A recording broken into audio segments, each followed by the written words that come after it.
네, 첫 번째 키워드는 종목 장세였는데요. 이어서 두 번째 키워드, 이지은 전문가가 꼽은 키워드도 바로 확인해 보도록 하겠습니다. 키워드는 실적의 힘이라고 남겨주셨습니다. 어닝 시즌답게 실적의 힘이 돋보였던 한 주였는데요. 이에 대한 이유들도 세 가지로 만나보도록 하겠습니다. 먼저 첫 번째입니다. FOMC 큰 영향 없이 무난히 소화했다라고 남겨주셨는데요. 미 연준이 3연속 금리를 동결하기로 했습니다.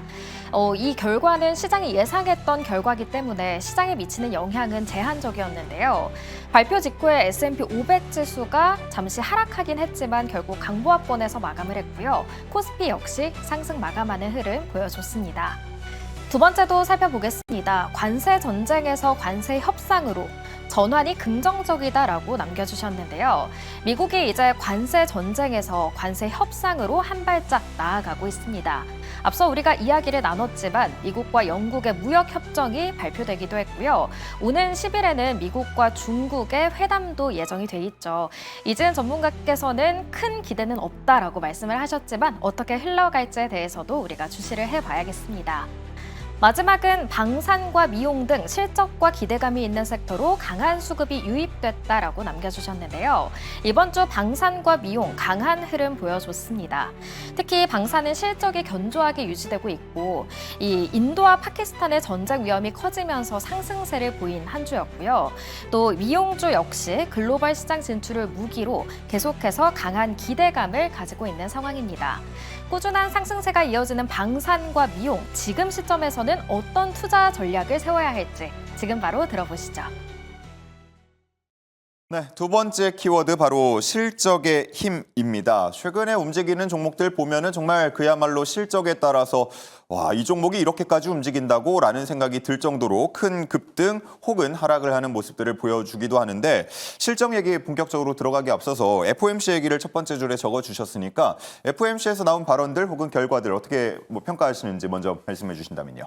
일단 파월의 발언을 보면 살짝 매파적인 발언들도 분명히 좀 존재를 했다라고 생각을 하는데 그럼에도 불구하고 시장에 어느 정도 체력이 좀 회복이 되었지 않나라고 생각하는 부분은 지금 1분기 GDP 역성장에 대해서 수입 때문에 이렇게 역성장이 나온 부분이 있고 앞으로 향후 GDP에 대해서는 다시 괜찮아질 수 있다라는 이야기를 했습니다. 이런 부분과 또 경제가 여전히 견고하다라는 이야기, 이 두 가지 키워드의 시장은 굉장히 잘 버텨주는 흐름들이 나와줬고 무난하게 소화하는 흐름들이 나와줬는데 약간은 불편하게 만들 수 있는 이야기 자체가 나오지 않은 것은 아니었습니다. 관세 관련돼서 예전에는 일시적일 수 있다라고 이야기를 했지만 이 부분에 대한 불확실성은 더욱더 짙어질 수 있다라는 이야기를 했고 또 향후에는 스태그플레이션까지도 좀 걱정할 수 있는 부분에 대한 이야기들도 나오면서 시장이 원하는 발언만 해준 것은 아닌데도 불구하고 잘 좀 무난하게 저는 소화를 했다라고 보고 있고요. 그만큼 미국 시장 자체 이제 체력 자체가 이제 많이 좀 올라왔고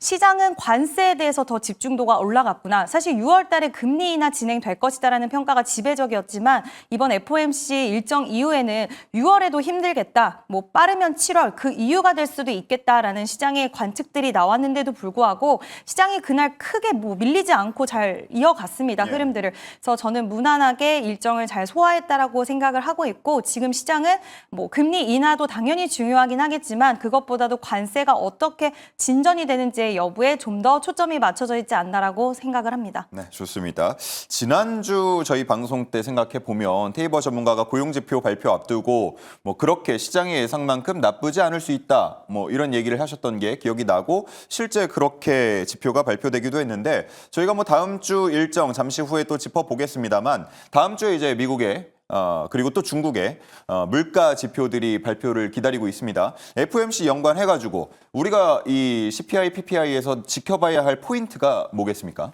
일단은 FOMC에서 저는 딱 하나만 기억하시면 된다고 말씀을 드리고 있는데 이번에 파월 의장이 딱 얘기했던 부분에서 어찌 보면 앞으로 연준이 어떤 정책을 어떻게 취할 것인가를 한 줄로 요약을 잘해줬습니다. 무언가가 올라야 우리는 액션을 취할 것이다. 근데 그 무언가가 오른다라는 점에서 두 가지의 옵션을 제시를 했는데 하나가 실업률이었고요. 하나가 인플레이션이었습니다. 그래서 인플레이션이 오르든 아니면은 실업률이 올라야 우리는 금리를 뭐 이걸 동결한다라고 확정적으로 이야기를 하든 금리를 인하한다라고 확정적으로 이야기할 수 있다. 지금은 우리가 그냥 지켜보고 기다리는 수밖에 뭐 할 수 있는 게 아무것도 없다라고 이야기했던 게 이게 연준의 이제 이번 FOMC였다라고 보실 수 있고, 그러면은 실업률 4.2%였고요. 실업률 아직까지 올라가지 않고 있는 상황입니다. 어제도 나왔죠. 주간 실업수당 청구 건수 여전히 25만 건에 미치지도 못하는 21만 건대가 발표되고 있습니다. 지금 우리가 고용 시장이 둔화된다라고 표현하려 그러면은 주간 실업수당 청구 건수가 적어도 25만 건 이상, 30만 건 근처는 나와줘야 이거 실업이 좀 더 고용이 좀 더 악화되고 있다라고 표현할 수 있는데, 그게 지금 몇 년째 20만 건 초반대를 지금 기록을 하고 있거든요. 이것도 전혀 움직임이 없는 상황이고, 그리고 CPI, PPI 같은 경우에도 지금 우리가 인플레이션 나우캐스팅이라는 그런 연준의 사이트가 있습니다. 거기 들어가셔서 보시면은 전월 대비 0.2%, 0.3% 이 정도 왔다 갔다 하는 중이고요. 전년 대비로도 2.5%에서 3% 정도 왔다 갔다 하는 사이입니다. CPI와 PPI가 단기적으로는 흔들 수 있겠지만 아직까지 트렌드가 관찰되지 않는다라는 점, 파월 의장이 이렇게 얘기했어요. 무언가 충격은 올 텐데 그게 데이터로 나타난 거는 아무것도 없다라고 생각을 한다. 그러니 오히려 GDP 같은 측면이나 경제 데이터 측면에서 우리는 3분기의 데이터를 주목하고 있다라는 그런 이야기를 했다라는 점을 보시면은 4월 데이터 전혀 문제 없을 것이다. 뭐 잘 나올 것이다. 이렇게 보시는 게 좀 더 맞을 것 같습니다. 예, 좋습니다. 자, 이제 실적 얘기를 좀 해봐야겠습니다. 이지은 전문가님이 키워드 실적의 힘 적어주셨는데 뭐 여러 가지 실적들 발표가 있었거든요. 뭐부터 볼까요? 저는 APR 실적도 굉장히 좀 기억에 많이 남고요. LRG넥스원의 실적도 기억에 많이 남았는데 APR 실적이 정말 실적 발표 이후에 그날 28%까지 급등이 나왔는데 실적 딱 숫자 나오자마자 진짜 잘 나왔다 저도 생각을 했는데 예. 바로 주가가 상방으로 확 쏴버리더라고요. 근데 꽤 높은 주가 수준을 그래도 유지를 하고 있었는데 거기서 28%가 더 상승이 나왔고 또 오늘 추가 상승이 나왔다는 건 그만큼 시장에서는 숫자로 증명했지만 이번에 APR 실적 발표 이후에 이야기 나온 부분들을 보면 관세 영향 우리는 그렇게 크지 않다라고 이야기를 하면서 많은 산업들이 항상 실적 발표 이후에 가이던스 제시를 할 때 관세 영향이 어디까지 미칠지 명확하게 알기 어렵다라든지 아니면 관세에 대한 영향이 불가피하고 좀 걱정스럽고 우려스러운 이야기들을 했지만 오히려 APR 쪽에서는 관세에 대한 피해가 없을 것이라는 식으로 이야기를 했고 굉장한 자신감을 좀 내비치면서 이번에 실적이 잘 나왔지만 이것을 발판으로 해서 추가적인 실적에 대한 기대감을 가져갈 수 있게 만들어줬고요.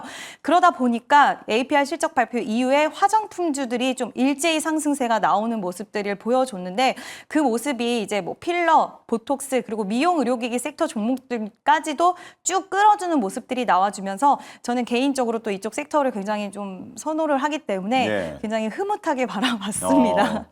뷰티 그리고 뭐 화장품 관련해서는 1분기가 그렇게 성수기라고 보기는 어려운데 굉장히 또 좋은 실적들이 나오다 보니까 일각에서는 뭐 다른 섹터들도 마찬가지입니다만 관세 붙기 전에 관세 오르기 전에 뭐 좀 더 사볼까 이런 소비가 반영된 거 아니냐라고 볼 수도 있을 것 같은데 $2, 뭐 2,000원, 3,000원 이런 거에 움직여서 실적이 잘 나왔을 가능성이 있습니까? 저는 사실 그렇게 생각은 하진 않고요. 뭐 사재기 이야기, 선크림도 많이 나오긴 했지만 앞서서 말씀하신 것처럼 관세에 관련돼서 우리나라 화장품의 강점이 바로 가격에 대한 경쟁력이 있다라는 부분인데 관세가 붙는다라고 해도 그 부분이 소비자에게 전가가 되고 부담스러운 거는 저는 한정적이라고 보고 있고요.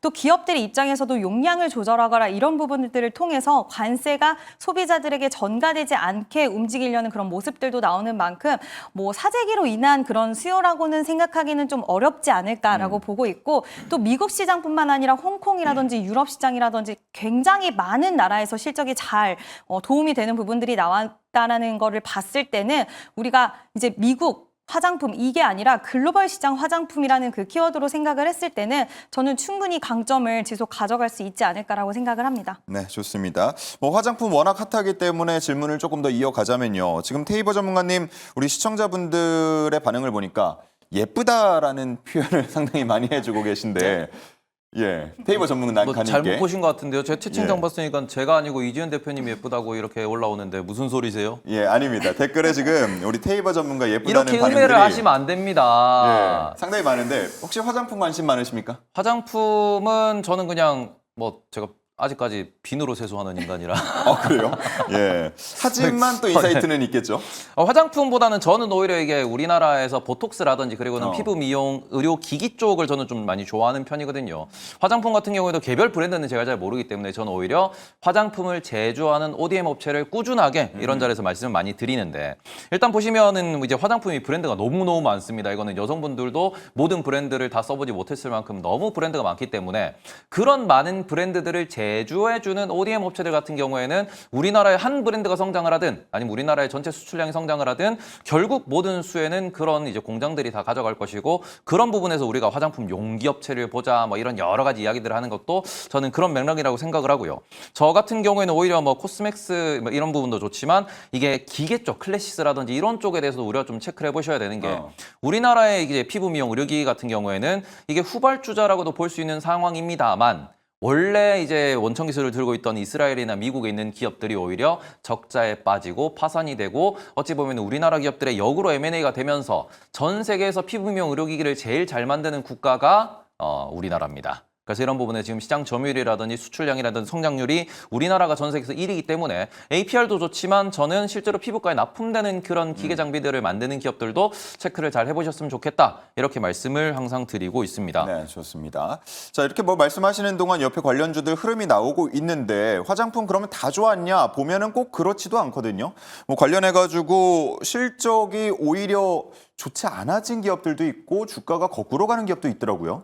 네, 일단 이번에 실적 발표 때를 기점으로 해서 보면 확실히 색조 쪽이 좀 좋지 않은 것 같아요. 아이패밀리 SC라던가 그 롬앤이라는 화장품을 또 만들어내는 기업인데, 예전에는 주가 상승이 굉장히 좀 무서울 정도로 강했던 기업인데 최근 예. 실적 안 좋게 나왔더라고요.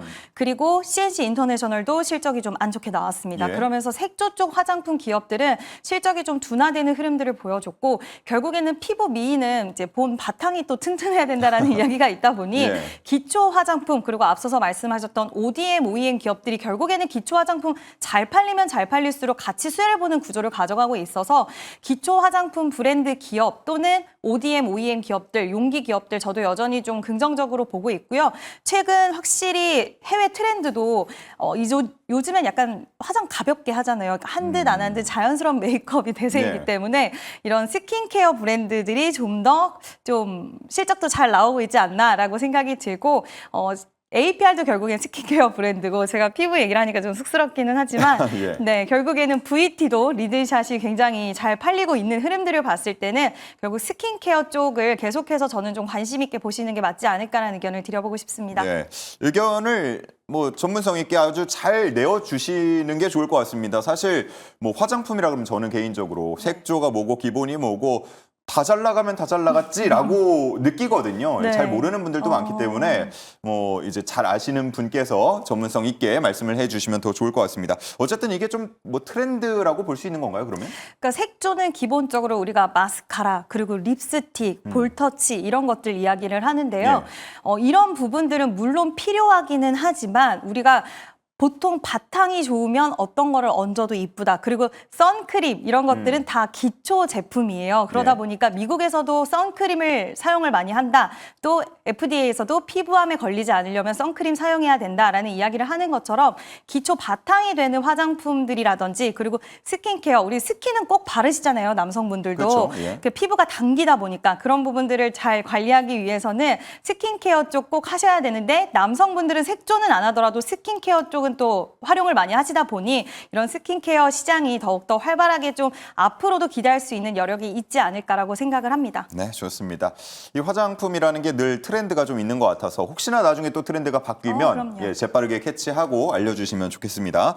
자, 화장품 얘기 마치고요. 최근에 또 실적 나오고 있는 것 중에 혹시 관심 있게 보고 있는 분야 있습니까? 저 같은 경우는 그냥 미국 기업들의 AI 소프트웨어 쪽의 소프트 파워에 대해서 우리가 좀 체크를 해보셨으면 좋겠고, 우리나라 같은 경우에도 이게 뭐 관세랑 조금 다르다라고 볼 수 있는 게 엔터게임 쪽입니다. 이쪽도 소프트 파워라고 볼 수 있는 대목이기 때문에 저 같은 경우에는 AI를 활용해가지고 지금 하드웨어가 많이 깔렸고, 실제로 우리가 주변에서 뭐 그림을 그린다든지 글을 쓴다든지 여러 가지에서 AI를 실제로 적용하는 모습들을 많이 보이고 있고, 이 다음 프로그램도 AI 학습해가지고 뭐 이것저것 하고 있잖아요. 실제로 이게 비즈니스에 연결되고 있다는 점 때문에 그러면은 이 비즈니스에서 정말로 돈을 버는 기업이 누가 될 것인가. 그리고는 그런 부분에서 조금 앞서 나가는 이런 기업들 한번 찾아보자라는 관점으로 저는 소프트웨어 기업들에 대해서 많이 좀 집중을 하고 있다. 예. 그렇게 말씀을 드릴 수 있을 것 같아요. 네, 좋습니다. 우리 이지은 전문가님, 실적의 힘 보여준 기업, 또 뭐 아까 말씀하신 LIG 넥스원 한번 볼까요? 네, LIG 넥스원이 굉장히 저는 이렇게까지 상승 탄력이 나올 거라고는 생각은 못 했는데 또 시기가 시기인 만큼 인도랑 파키스탄이 무력 충돌 이슈가 나오면서 더 저는 버프를 받지 않았나 개인적으로는 좀 그렇게 생각을 하고 있는데 무력 충돌이 이제 러우 전쟁이 끝나면 방산주들도 같이 끝난다라는 이야기들이 또 일각에 있었잖아요. 예. 그럼에도 불구하고 또 새로운 이런 충돌들이 일어나고 있고 또 우리가 예측하지 못하는 충돌들이 앞으로도 일어날 수 있어서 자국에 대한 보호 심리는 각국 나라마다 더욱더 강화가 될 거라고 보이고 있고 그에 따라서 우리나라 또 무기 같은 경우에도 항상 뭐 가성비가 좋다, 납기 기한을 잘 지킨다 이런 이야기들이 있는데 그런 수요에 대한 부분들 지금 우리나라 방산 빅4 기업들의 수주 잔고를 합치면 100억에 거의 육박을 하는 그런 상황이라고 합니다. 그만큼 기술적으로 이제는 인정을 받고 수주를 계속해서 따내는 구간 이상으로 진입을 했기 때문에 유럽이라던가 중동 그리고 동남아시아 쪽에서의 추가적인 수주를 기대할 수 있다라는 부분 또 관세 이슈에서도 또 자유로운 섹터다라고 해서 방사는 주목도가 높았는데 물론 LIG 넥스원을 지금 여러분들 적극적으로 신규 매수하시면 좋을 것 같다라고 말씀드리기엔 살짝 무리는 있겠지만 방산주들 자체에서 눌림에서의 매수라든지 그리고 그 뒤를 따라가는 중소형 방산주들이 아직 여전히 좀 있습니다. 이런 중소형 방산주들 안에서는 저는 좀 기회를 찾아볼 수 있지 않을까라고 생각이 들어서 방산주 전반적으로는 계속해서 좀 저는 긍정 시각을 열어둬도 되지 않을까라고 생각을 합니다. 네, 실적이 잘 나오고 그에 따라서 급등이 나온다면 기존의 주주분들은 당연히 쾌재, 환호를 좀 외치겠지만 그만큼 실적이 계속 앞으로 잘 나와줘야 그 주가가 유지되는 거 아니겠습니까? 일단은 뭐 우리가 뭐 변압기 같은 경우도 보시면은 작년도 이맘때는 정말 1년 전에 변압기가 뭐 축제였습니다. 축포를 터뜨렸는데 지금 거기서부터 1년 지나고 보니까 고점 대비 30-40% 조정을 받아서 이제 다시 올라간다 이런 얘기가 나오는 상황이죠. 저는 그래서 실적과 이게 실적 성장률과 주가 성장률을 놓고 이렇게 좀 비교를 해보시면서 실적이 전년 대비 200% 올랐대요. 근데 이제 주가는 뭐 100% 올랐대요 그러면은 좀 더 우리가 여유 있게 볼 수 있겠으나 보통은 우리나라 기업들 같은 경우에는 실적이 200% 올랐다 그러면은 주가는 이미 400%, 500% 올라가 있는 경우가 많습니다.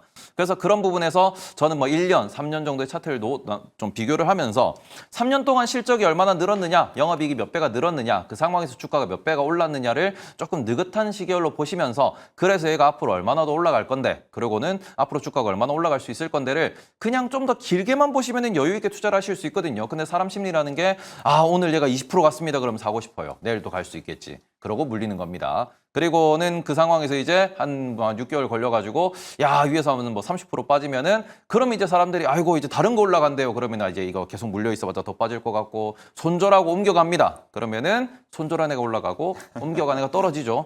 이게 심리를 역이용하셔야 된다라는 점 때문에 지금 이렇게 한참 얘기 나오는 애들은 조금은 멀리 보시고 제가 여기 처음 나왔을 때 뭐 말씀드렸을 때가 뭔가 그때는 우리가 다시 한번 AR을 봐야 될 때가 되지 않았냐. 그리고는 뭐 변압기 같은 거 좀 볼만하다. 그러고는 그런 부분에서 뭐 은행 같은 거 볼만하다 했던 애들이 지금 점점 반등을 하는 모습을 보이고 있기 때문에 지금은 조선방사는 그쵸 욕심이 나긴 하지만 다음 타겟을 잡는다라는 관점으로 다음에 누가 갈까라는 걸 좀 더 생각하는 타이밍으로 가지셨으면 좋겠다 이렇게 말씀을 드리고 싶습니다. 네, 좋습니다.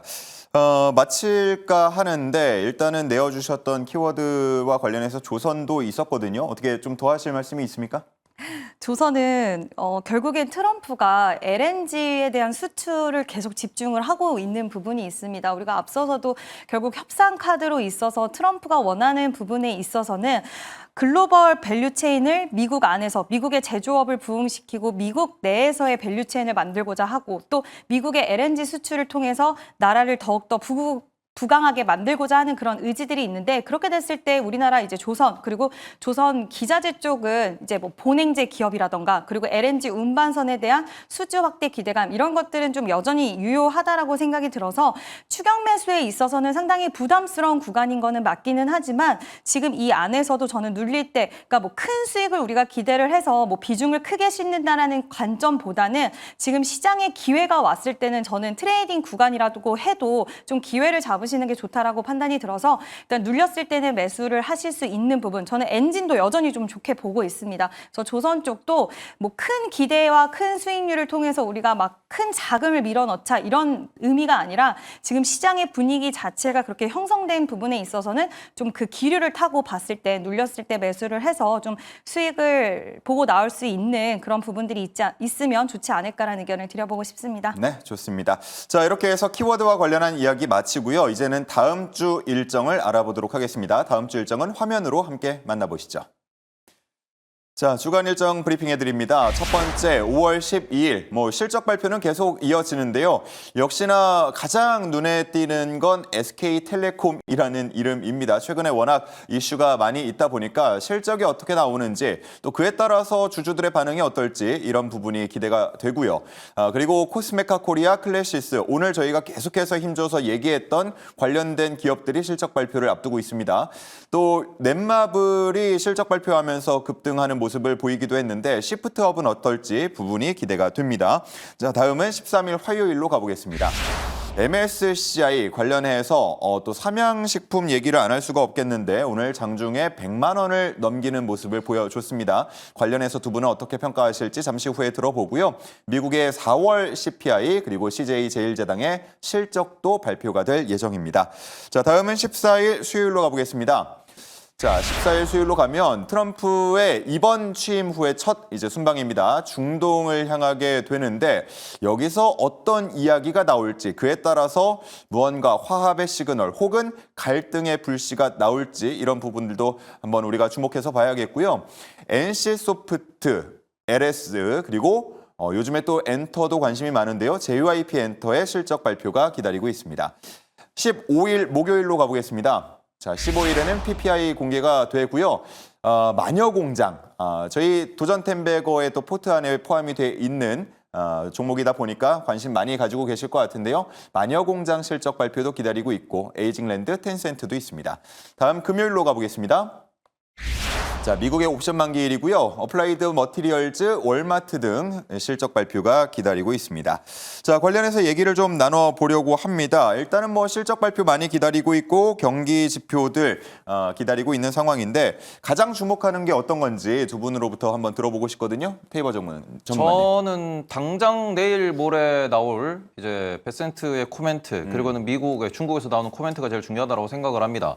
지금 미국에서 다음 주에 월마트 실적 발표도 있지만 월마트 실적 발표 전에 지금 시장에서 미국에서 어떤 얘기가 돌고 있냐 그러면은 현재 소매 판매와 관련된 그런 월마트에 납품하는 그런 기업들이 많이 존재할 수밖에 없는데 그런 중간 밸류체인 기업들이 현재 중국에 대한 관세율이 50%일 때, 54%일 때, 그리고는 지금 60%일 때 이런 식으로 해가지고 견적서를 짜가지고 그런 것들에 대한 이제 물건 납품가를 산정하고 있다라는 이야기가 돌고 있습니다. 이게 지지난주였죠. 월마트 CEO나 코스트코 CEO가 트럼프 대통령과 만난 이후에 트럼프가 약간 이 태도가 바뀌었다라고 평가를 받고 있는데 그 상황에서 과연 정말로 이번 주말에 중국에 대한 관세율이 다시 54%라고 했던 처음에 발표했던 그 관세율로 떨어질 수 있을 것인가가 지금 당장 다음 주에는 가장 중요한 포인트가 되지 않을까. 그리고는 다음 주 금요일에 나오는 월마트 실적에서도 그래서 가이던스가 어떻게 될 것이냐, 얼마나 불확실하고 그리고는 재고가 얼마나 남아있는가, 그리고는 재고가 끝났을 때의 물건 가격이 얼마나 올라갈 것인가에 대해서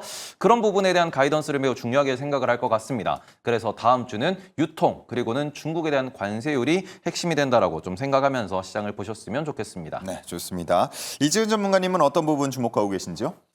네, 일단 관세 관련돼서는 이제 앞서서 말씀을 해주셨으니까 실적 발표 관련돼서 좀 보셔야 될 것 같은데요. 일단 클래시스도 그렇고 우리가 미용 의료기기 쪽 좋다라고 이야기를 드렸는데 결국 미용 의료기기 원래는 대장이었죠, 클래시스가. 그래서 이번에 실적 어떻게 나오는지에 대한 여부들 보셔야 될 것 같고 또 MSCI 관련돼서 이제 편입 종목, 편출 종목에 대한 이야기가 있습니다. 예. 근데 이 편출 종목들 좀 조심하셔야 되는 부분이 지금 공매도가 재개가 됐기 때문에 외국인들이 포지션 구축 자체가 좀 더 수월해진 상황이라서 이 부분에 있어서 편출 지금 가능성 있는 기업들 거론되는 게 LG 이노텍 그리고 에코프로 머티 거론이 되고 있고요. 좀 아쉬운 그런 기업들이 있다 보니 이런 기업들은 미리 꼭 매도를 해야 된다는 보다는 혹시라도 내가 지금 많이 빠졌다라는 이유로 매수나 이런 부분들 생각하셨던 분들은 이런 노이즈 있다라는 거 반드시 좀 체크를 해보셔야 될 것 같고요.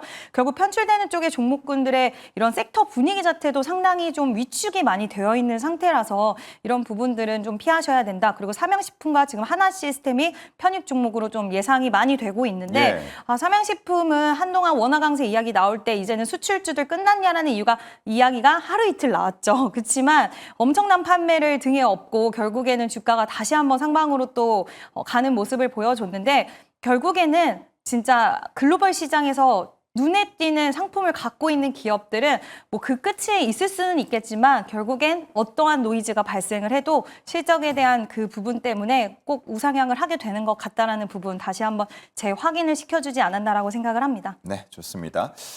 끝으로 짧게 트럼프 대통령이 얘기했던 지각을 뒤흔들 발표, 뭐 무역과는 무관하다고 하는데 뭐 어떤 쪽으로 예상하고 계신지 짧게 듣고 마무리하면 어떨까 싶습니다. 지금 워싱턴 포스트에서는 미국 내 의료 약품 약가에 대한 그런 구조, 메디케어에 대한 구조를 바꿀 것 같다라는 이야기가 나오고 있고요. 한간에는 또 음모론 중에 하나죠. 뭐 대만이랑 수교를 맺을 수도 있다. 뭐 여러 가지 이야기들이 나오는데 일단은 트럼프의 그러한 이제 발언 수위를 놓고 이제 발언에 대한 그러한 뭔가 이제 약간의 우리가 관종이라고 표현을 하죠. 그런 걸 놓고 보시면은 뭐 그렇게 충격적인 건 아닐 것이다. 다만 미국 내에서 트럼프의 지지율 이런 것에 대한 문제가 많기 때문에 그런 내실을 다지는 그런 발표가 되지 않을까라고 생각하시는 게 좀 맞다라고 보고 있습니다. 예. 이번 정권 들어서 이번 취임 이후 2기에 들어서는 이제 흔히 뭐 블러핑이라고 얘기도 하는데 크게 뭔가 판을 키워놓고 사실상 그만큼은 안 되는 모습들을 보이기도 했었거든요. 지각을 뒤흔들 발표. 우리 이재은 전문가님은 어떻게 혹시 예상하세요? 전 별거는 크게 없을 것 별거 없을 같다는 것 같다? 생각이 좀 드는데요. 일단 뭐 의약품 관세도 지금 우리나라 의약품 관련된 종목도 오늘 셀트리온도 실적이 좀 잘 안 나온 것 같기는 한데 일단 의약품 관세 관련된 이슈 나오면서 뭐 2주 내에 좀 구체적으로 이야기 나오겠다라는 이야기 이후에 굉장히 주가가 좀 부진한 흐름들을 보여주고는 있지만 이런 부분들도 쉽게 단행하기는 좀 어려울 것 같아요. 생명과 직결된 문제이기도 하고 최근에 미국 증시의 제약바이오 기업들 보면 흐름들이 좀 좋지는 않거든요. 그래서 이런 부분들 봤을 때 저는 특별한 이야기가 크게 나오지는 않지 않을까라고 생각을 합니다. 네, 좋습니다. 다음 주 이 시간에 두 분과 함께 할 때 관련된 얘기가 나와 있을지 그리고 어떤 얘기일지 나왔다면 한번 분석을 해보도록 하겠습니다. 자, 주주총회 여기서 마치고요. 이제 신의 한 수가 이어집니다. 계속해서 함께해 주시기 바랍니다.